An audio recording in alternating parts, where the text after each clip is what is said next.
progressivament van... És progressiu, és natural. Crec que són molt crítics, crec que analitzen molt bé i empatitzen molt bé també amb els diferents rols que es poden produir dins d'una situació abusiva, dins d'una relació d'aquest tipus. A mi m'ha impactat moltíssim el fet que hi hagi tanta gent que encara maltracta dones.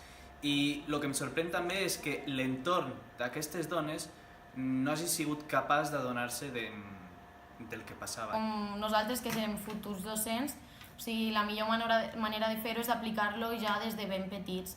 És a dir, els colors, que estigui tot determinat per a nens blau i per a nenes roses. O sigui, això de canviar les cuinetes per a noies i els cotxes per a nois, doncs el mateix. És molt important que els mestres, com en un lloc privilegiat perquè estem en contacte amb els nens, siguem capaços de detectar aquests abusos i de posar fi.